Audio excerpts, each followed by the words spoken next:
જય માતાજી મિત્રો, કેમ છો? અમે બનાવી નાખ્યા. સવારમાં ઉઠી હતી, નાસ્તો બનાવ્યો છોકરા માટે. છોકરાઓને આ જો રાતની રોટલી પડી હતી, તર નાખી. પછી ચાય બનાવી અને કોફી બનાવી નાખી.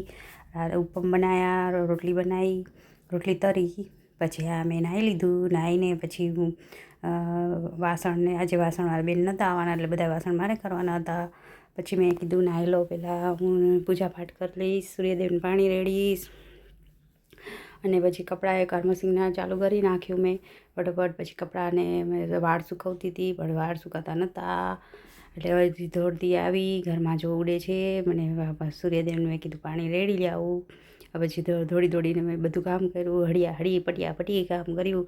પટી કરું તો એ પૂરું નથી થતું. કરવું શું મારે? આ જો દોડીને કરું છું રે, તો હું મારો ટાઈમ જ નથી બચતો. મારો ટાઈમ ક્યાં જાય છે ખબર નથી પડતી મને. હા જો તો. પછી મેં ભૂખી લાગી, નાસ્તો કર્યો તો બધું પડીકા પડ્યા હતા, ગાંઠિયા પડ્યા હતા, એ ખાધું. પછી આ ઉપરથી કપડાનો બાચો ઉકાળી આવી છું. આ પોટલો વારી અને ઉપરથી છતમાંથી કપડાં લઈ આવી છું. પછી બપોરના વટાણા ફોલ નાખ્યા, ફટાફટ લોટ બાંધ્યો, ડુંગળી હતી નાખી. પછી આ બધું ઉડે તું એ બધું ઉડતું હતું. સાચવવા માંડી, દોડી પટી કરી, હળી. આ પછી દોરી તૂટી ગઈ તો દોરી બાંધવા ગઈ. પછી કપડાં સંકેલ્યા, કપડાં રાખ્યા, વળી છત અગાસી સાફ કરી, વળી પાછી ફર્યું સાફ કર્યું. તમને મારો વિડીયો ગમે લાઈક કરો, શેર કરો, સબસ્ક્રાઈબ કરો.